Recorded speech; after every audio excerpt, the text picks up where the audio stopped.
On the night of November 22nd, 1910, a private railcar sat at the far end of a platform in Hoboken, New Jersey, with its window shades pulled down. One by one, 6 men climbed aboard. They'd been told to arrive separately, not to eat dinner together that night, in case a reporter spotted 2 familiar faces at one table. To call each other by first names only, nothing else, for the length of the trip. One of them carried a shotgun he'd borrowed from a friend, because the story they had agreed to tell, if anyone asked, was that they were going duck hunting. They were not going duck hunting. They were going to a millionaire's club on an island off the coast of Georgia, and over the next 10 days, behind locked doors, they would draft the blueprint for the most powerful financial institution in the history of the United States. The place was called Jekyll Island. What they wrote there became, eventually, the Federal Reserve. Here's the strange part. That meeting is real, not a rumor, not a theory, not something whispered in a comment section. The men admitted it themselves, in print, decades later. It is one of the most thoroughly documented secret meetings in American history. And almost everyone who tells the story gets the ending wrong. The people who defend the Federal Reserve skip the meeting because it embarrasses them. The people who hate it treat the meeting as the whole story, the moment a handful of bankers quietly seized control of the country's money. Both are wrong in the same way. Because the plan those 6 men wrote on that island, the plan they went to such lengths to hide, lost. It got gutted. It was rewritten by the very people who feared them most. This is the story the textbooks compress into a sentence, and the conspiracy books get backwards. So let's start with why 6 of the richest men in America had to sneak onto a train in the dark. To understand why they were there, sit with something that sounds impossible today. In 1910, the United States, already the largest economy on Earth, had no central bank, no institution that could issue emergency money, no lender of last resort, nothing standing behind the banking system when it cracked. That wasn't an oversight. It was a choice, made and remade over almost a century. Andrew Jackson had killed the last central bank in the 1830s, treating it as a nest of Eastern privilege, and the wound never closed. Americans, especially rural Americans, distrusted concentrated financial power the way some people distrust snakes. Instinctively, permanently. So the country ran its money on a patchwork. Thousands of separate banks, each holding its own reserves, each issuing currency backed by government bonds under a system left over from the Civil War. And that system had a fatal quirk. The economists had a bloodless phrase for it. They said the currency was inelastic. It couldn't stretch. Here's what that meant in real life. Every autumn, when the harvest came in, farmers across the Midwest and South needed cash to move crops, pay hands, settle debts. Money physically drained out of New York and rode the rails into the countryside. The total supply was basically fixed, so when demand spiked in one place, cash went scarce somewhere else. Banks that were perfectly sound on paper suddenly couldn't lay hands on enough money to pay their own depositors. And depositors, once they got nervous, did the one thing that turns fear into disaster. They lined up to withdraw. A bank run is a simple, brutal machine. A bank keeps only a fraction of its deposits on hand and lends the rest out. That's the entire business.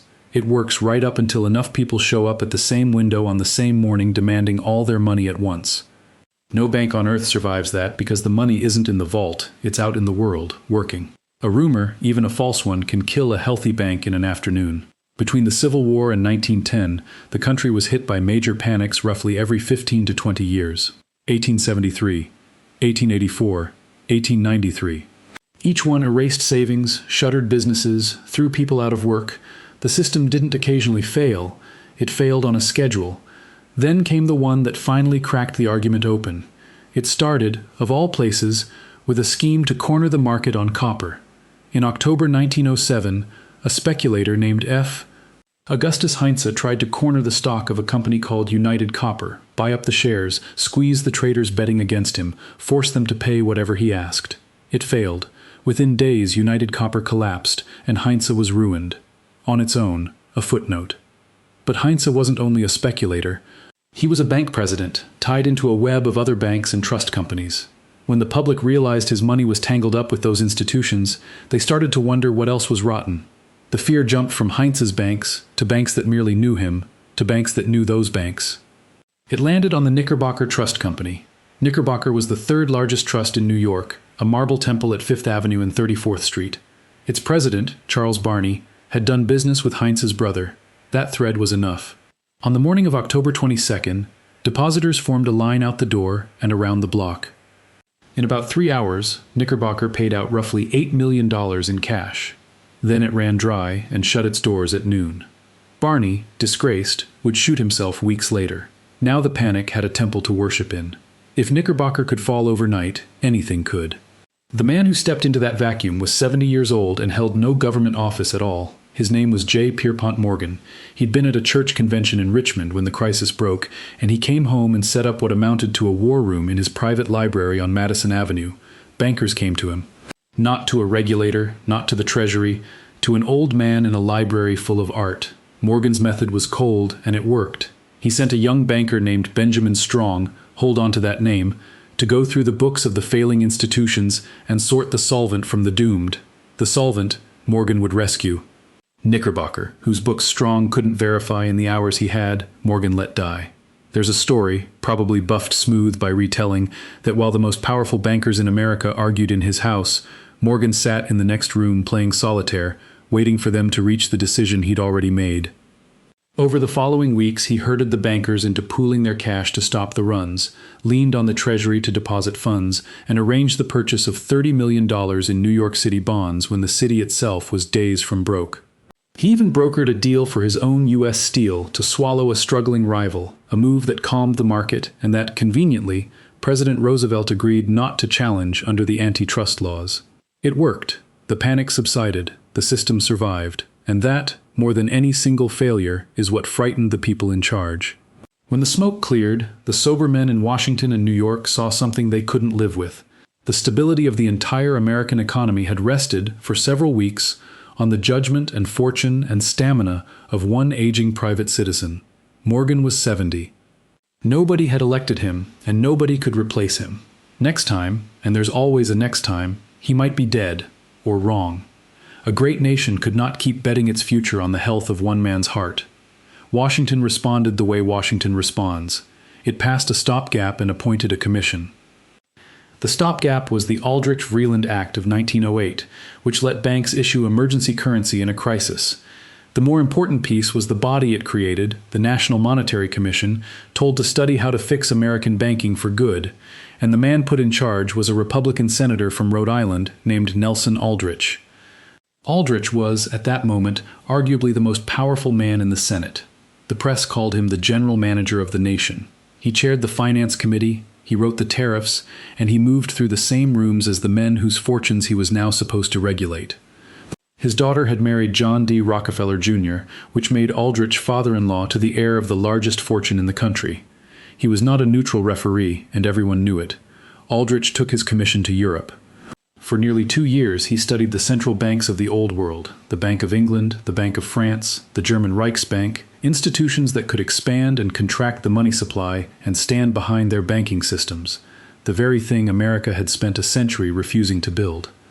He came home a convert, believing all the way down that the United States needed a central bank of its own.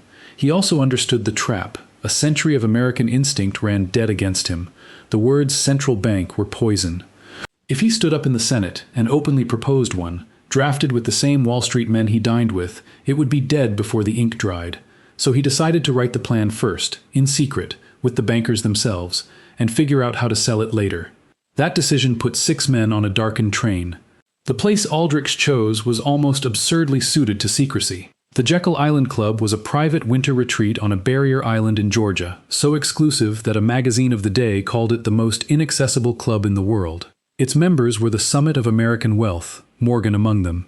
In winter, the island sat nearly empty. No reporters, barely a telephone, just salt marsh, live oaks, and a clubhouse full of servants who had no idea who their guests were. That last part was the whole point. The men Aldrich brought were chosen for exactly the expertise that made them dangerous to name out loud. Aldrich himself, his private secretary, Arthur Shelton, A. Piatt Andrew, a Harvard economist then serving as Assistant Secretary of the Treasury, Henry Davison, a senior partner at J.P. Morgan's firm, Frank Vanderlip, president of the National City Bank of New York, the most powerful bank in the country, and Paul Warburg, a partner at Kuhn, Loeb and Company, an immigrant from a German banking family who understood European central banking better than almost anyone then alive in America. Together, by one later estimate, These men, and the houses behind them, represented something like a quarter of the wealth of the entire world. And they were pretending to shoot ducks. For roughly 10 days they worked in near total isolation, up early and awake late, arguing over the machinery of a system that didn't yet exist. Warburg later called it a desperately trying undertaking. Vanderlip remembered it as the most intense stretch of work he ever did. We know all this because Vanderlip eventually told us. 25 years later, in a 1935 article in the Saturday Evening Post, he wrote a confession that conspiracy authors have been quoting ever since. There was an occasion, near the close of 1910, he wrote, when I was as secretive indeed, as furtive, as any conspirator. He described the false names, the staggered arrivals, the whole clandestine performance. He said, flatly, that he didn't think it an exaggeration to call Jekyll Island the birthplace of the Federal Reserve, but there's a sentence in that same passage the conspiracy books almost always cut. Right after the word conspirator, Vanderlip added this: none of them who took part felt that they were conspirators. On the contrary, he wrote, they felt they were engaged in patriotic work. Believe him or not, that's your call. But if you only ever see half of what a man wrote, someone is editing the story for you. What the Six produced became known as the Aldrich Plan. At its center was something they called the National Reserve Association, a single national institution with a network of branches holding the reserves of member banks, able to issue currency and lend in a crisis. In plain terms, a central bank, run in its essentials by bankers, and that was the flaw stitched into it from day one. The plan was technically brilliant and politically radioactive. Every man who wrote it was precisely the sort of man ordinary Americans had feared for 100 years. Aldrich knew it. It was the entire reason for the shotgun and the fake names. He was betting that if he could present a polished, expert plan under his own respectable Senate authority, the public would never learn whose hands had really drafted it. It was a smart bet. He lost it anyway. The Aldrich Plan came into daylight in 1911, and the daylight killed it. Part of the problem was arithmetic. In the 1910 midterms, voters had handed the House of Representatives to the Democrats for the first time in a generation. Aldrich was a Republican, a Wall Street Republican, with a Rockefeller in the family. A plan carrying his name was never going to clear a Democratic House, and it didn't. Putting Aldrich's name on a currency bill, one wit of the era said, was like painting a target on it. But the deeper problem was the mood of the country, and here the timing was almost cruel. At the exact moment the bankers wanted the public to trust them with the nation's money, Congress was busy putting those same bankers on trial. In 1912, a House subcommittee opened an investigation into what it called the Money Trust, the suspicion that a small ring of Wall Street financiers had quietly captured the country's credit. It became known as the Pujo Committee after its chairman, and its chief interrogator was a relentless New York lawyer named Samuel Untermeyer. He hauled the titans of finance in to testify, J.P. Morgan among them, and laid out figures that landed like hammer blows. The investigators traced a web of interlocking directorships, the same handful of men sitting on one another's boards, that gave a tiny group a hand in 341 board seats across 112 corporations, worth more than $22 billion. The public read this over breakfast. The idea that a few New York bankers already held a quiet grip on the whole economy stopped being a vague fear and became a printed exhibit. Now hold the two things side by side. On one table, a plan to reform the nation's money, written in secret by Wall Street's finest. On the other, a congressional report accusing Wall Street's finest of running a cartel. There was no version of American politics in which the first table survived contact with the second. Morgan himself didn't survive much longer. He testified before the committee in December 1912, defending his life's work, and died a few months later, in the spring of 1913. His partners always believed the strain of those hearings helped kill him. The lion of American finance was gone, and the plan his men had helped write was already a corpse. So the bankers got their secret meeting. They wrote their plan. They pulled every lever they had. And it came to nothing, because the ground had shifted under them, and the country was in no mood to be rescued by the people it had just finished accusing. The Aldrich Plan was dead. The need it was built to fix was not. Someone else would build the central bank now, and it would be built by the bankers' enemies. The 1912 election finished what the midterms had started. Woodrow Wilson, a Democrat, took the White House. Democrats took the Senate too. The party of the rural South and West, the party of people who distrusted Wall Street in their bones, now controlled the whole machine of reform. The man who inherited the banking question was a Virginia congressman named Carter Glass. Glass chaired the House Banking Committee, and he despised the Aldrich Plan and everything under it. He wanted reform that broke financial power apart instead of gathering it up. Working with an economist named H. Parker Willis, he began drafting an alternative built on the opposite instinct. Instead of one national institution, Glass proposed many, a network of independent regional reserve banks scattered across the country, each serving its own district, each rooted in its own local economy. No single tower in New York, power spread out, on purpose. Wilson, who freely admitted he was no expert on the fine print of banking, listened to Glass, and then added the piece that would matter most. He wanted a capstone. Over the regional banks, Wilson insisted on a public board, appointed by the president, sitting in Washington, coordinating the system, and answering to the government rather than the banks. Glass had built a decentralized machine. Wilson bolted a public authority on top, and then the real fight began, not between the bankers and the reformers, because the bankers had already lost, among the reformers themselves. That fight is the part the textbooks flatten into nothing. It's also the part that explains why the Federal Reserve looks the way it does to this day. The Democrats agreed the Aldrich Plan was dead. They agreed on almost nothing else. On one side stood the populist wing, led by a man whose name meant thunder in rural America, William Jennings Bryan. Bryan had run for president 3 times on the fury of farmers against Eastern money. He'd once told a roaring convention that mankind must not be crucified on a cross of gold. Now he was Wilson's Secretary of State, still the loudest voice for the small farmer in the whole administration. Bryan and his allies looked at Glass's regional banks, owned by their member banks, run partly by bankers, and saw the money trust in a fresh coat. They wanted currency issued by the government, backed by the government, controlled by the government, not by any banker, anywhere. On the other side stood men who thought handing politicians the money supply was a recipe for inflation and ruin, and wanted the system kept as far from Congress as they could manage. Wilson's job was to get these people into one room and out again with a law.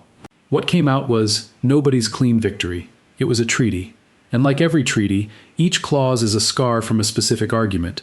How many reserve banks? Aldrich's dead plan had wanted essentially 1. A senator named Hitchcock pushed for 4. The populists wanted many, to dilute New York. The law finally allowed for somewhere between 8 and 12, and the committee that drew the map chose the maximum, 12 regional banks, strung deliberately from Boston to San Francisco, with a couple planted deep in the interior states, purely to make the point that New York would not rule alone. Who would own them? The regional banks would be owned by their member banks, a concession to the bankers, and the single-fact conspiracy theorists cling to hardest. Who would control them? A public Federal Reserve Board in Washington, appointed by the president, a concession to Wilson and the progressives. Each regional bank got 9 directors, but the law stacked the deck against banker control. Only 3 of the 9 could be bankers. And whose promise stood behind the money? This was Bryan's hill. He would not accept currency that was the private IOU of a banking association. In the end, he won the wording that mattered to him. Federal Reserve notes would be obligations of the United States government. The dollar in your pocket still says so, right across the top. Bryan read that language, decided it was close enough to government money, and threw his enormous influence behind the bill. Piece by contested piece, it came together. A system private enough to keep the bankers from strangling it, and public enough to keep the politicians from printing it into the ground. Nobody had designed that hybrid from a clean sheet. It's the shape you get when opposing fears cancel each other out. On December 22 and 23, 1913, the compromise passed. The House approved it, 298 to 60. The Senate, 43 to 25. On the evening of the 23rd, Woodrow Wilson signed the Federal Reserve Act into law with gold pens, Carter Glass at his shoulder. And here's the detail that closes the loop. When the new Federal Reserve Bank of New York opened the next year and needed someone to run it, the job went to Benjamin Strong, the young banker Morgan had sent to pick through the failing trusts back in 1907. The man who stood inside the old crisis became the most powerful figure in the institution, built to prevent the next one. The bankers got their meeting. The populists got the design. But a peace treaty isn't the same as peace. The Federal Reserve was born as a compromise that left everyone a little unhappy. The bankers who wanted more control, the populists who wanted no private ownership at all, the purists at both ends who wanted a clean answer to a question that has none. Who should control a nation's money? That question didn't get settled in 1913. It got institutionalized. The fight was built into the walls, and every generation since has reopened it, usually in a crisis, with the same two sides that faced each other on the floor of Congress that December. The argument you hear about the Fed today is not new. It's the oldest argument in American money, still running. To see how directly it connects, though, you first have to clear away the two myths sitting on top of this story like dust. There are two popular versions of how the Fed was born, and they're mirror images of the same error. The textbook version says the Federal Reserve was a tidy, progressive-era reform, the natural result of experts calmly fixing a broken system. Too clean, it leaves out the secret island, the fake names, the fact that bankers wrote the first draft and a raw political knife fight produced the final one. It sands the story down until nothing interesting is left. The conspiracy version says the opposite, that the Jekyll Island bankers won, that the Fed is basically their plan, that the whole thing was a quiet coup, and it usually arrives with a darker garnish, the claim that one attendee, Paul Warburg, was secretly an agent of European banking dynasties, steering America's money for foreign masters. That framing is false, and it has an ugly pedigree. Warburg was a real immigrant reformer who argued for central banking openly, under his own name, in published essays, for years. There was no hidden puppet master pulling strings from abroad, and the simplest disproof is the fact this whole story rests on: the bankers' plan lost. If Jekyll Island had been a successful coup, the Federal Reserve would look like the Aldrich plan. It doesn't. It looks like the thing Aldrich's enemies built over his objections. Remember Vanderlip's confession, the furtive as any conspirator line? The conspiracy books stop the quote right there. They cut the very next sentence, where he says none of them felt like conspirators at all. When a storyteller has to trim a primary source to make his case, the trimming is the tell. The truth sits between the two myths, and it's more interesting than either. Stay with me, because this is where it pays off. The institution that opened in 1914 was strange by design, and it stayed strange. 12 regional banks, semi-private, each with its own board and its own personality, coordinated by a public board in Washington that has grown steadily more powerful with every passing decade. It wasn't built to be elegant. It was built to be acceptable to people who couldn't stand each other. At first, it was fairly weak, its authority scattered among the 12 districts, its powers modest. Then the 20th century happened to it. The First World War, the boom of the 20s, and above all the Great Depression forced the system to grow up, and forced Congress to concentrate real power in the Washington Board.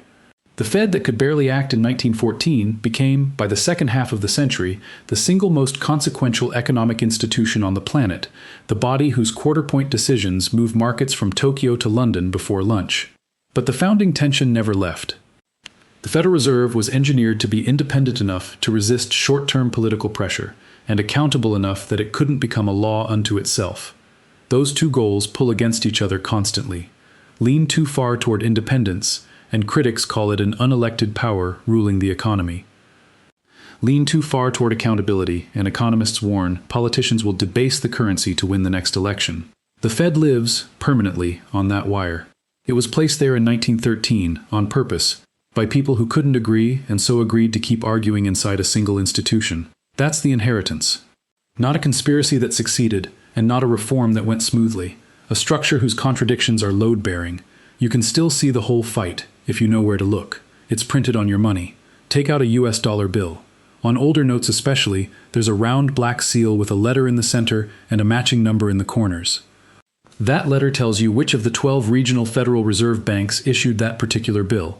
A is Boston, B is New York, G is Chicago, L is San Francisco, number 12. Most people have carried that code in their wallets their whole lives without knowing it's a fossil. A small printed monument to a bargain struck in 1913, when the populists insisted no single city would own the nation's money and forced the system to be scattered across the map. 12 banks, when a tidy central bank needs one.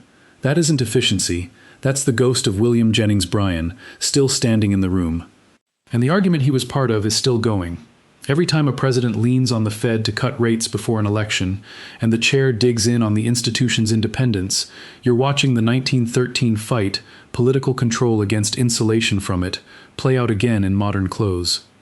Every time a politician demands to audit the Fed, or moves to abolish it, or accuses it of serving Wall Street over Main Street, they're reciting arguments older than the institution itself. Bryan made them. The money trust hearings made them. They were never resolved because the Federal Reserve was built to be the room where the argument happens, not the answer that ends it. So here's the resolution of the mystery we opened with. 6 men, fake names, a train in the dark. The secret meeting on Jekyll Island happened exactly as the conspiracy tellers say. Rich men, invented names, a locked clubhouse, a plan for the nation's money written in secret. All true. But it was not the moment bankers seized America. It was the opening move of a fight those bankers went on to lose. Their plan was dragged into the sunlight, branded with the name of the money trust, and buried. What rose in its place was written by their opponents, a Virginia reformer who hated concentrated finance, a professor-turned-president who wanted a public hand on top, and a thundering prairie orator who refused to let the dollar belong to any private house. The people who tried hardest to hide their fingerprints on the Federal Reserve are the people whose fingerprints aren't on the final result. That's what both the textbook and the conspiracy leave out. Not a secret about who won, a secret about who lost. Step back far enough, and the story stops being only about America. Nearly every central bank on Earth was born from the same collision. On one side, the practical need for something that can stand behind a banking system when panic hits. Because panics aren't freak accidents, they're a recurring feature of the way banks work. On the other, the entirely reasonable fear of handing any small group that much power over everyone else's money. Central banks are the settlement society's reach between those two pressures. The American version just carries an extra dose of the suspicion, and you can trace where it came from. A century of frontier distrust of Eastern banks, a panic that proved the country was gambling its stability on one mortal man, a secret meeting that handed reformers a plan too tainted to pass, and a populist movement strong enough to turn that plan inside out. That's why getting the founding right matters, and not just as trivia. When people believed the Fed was a quiet coup by a shadowy few, they misread the actual danger, which was never a hidden cabal. The real forces here are out in the open, and they're structural. The fragility of banks, the gravitational pull of concentrated wealth, the plain difficulty of building an institution powerful enough to help and restrained enough to trust. Those are harder to fit on a poster than a secret meeting on an island. They're also true. The men on that train really did believe they were doing patriotic work. Their opponents really did believe they were stopping a robbery. And out of that collision, neither side getting what it wanted, came the thing that now sits at the center of the world's largest economy. The Jekyll Island Club still stands. You can book a room there now. Tourists stroll the same porches where 6 men once argued over the machinery of American money under invented names, and most of them have no idea what got drafted behind those walls. A fitting place to end, because the building is a perfect emblem of the whole story. Famous for a secret, and misremembered anyway. People visit believing they're standing where the bankers won. They're actually standing where the bankers started to lose. The Federal Reserve wasn't conceived in a conspiracy that succeeded, and it wasn't delivered in a textbook reform that went smoothly. It was fought into existence, clause by contested clause, by people who distrusted each other and agreed on only one thing, that the old way of running the economy on luck and one banker's heartbeat had to end. What they built was awkward, divided, and durable. A machine for holding an argument that a free country apparently can't stop having. So the next time someone explains the Federal Reserve to you with total certainty, in either direction, remember the sentence, "The conspiracy books cut, and the defeat the textbooks forget." The real history is messier than the myth. It also respects you more, because it asks you to hold two true things at once. The meeting was secret, and the bankers still didn't get their way. If this untangled something you thought you already understood, subscribe. That's the whole job of this channel. Take the money stories everyone half knows and find out what actually happened. And if you want to watch the other great financial myth come apart, the video on screen goes straight there.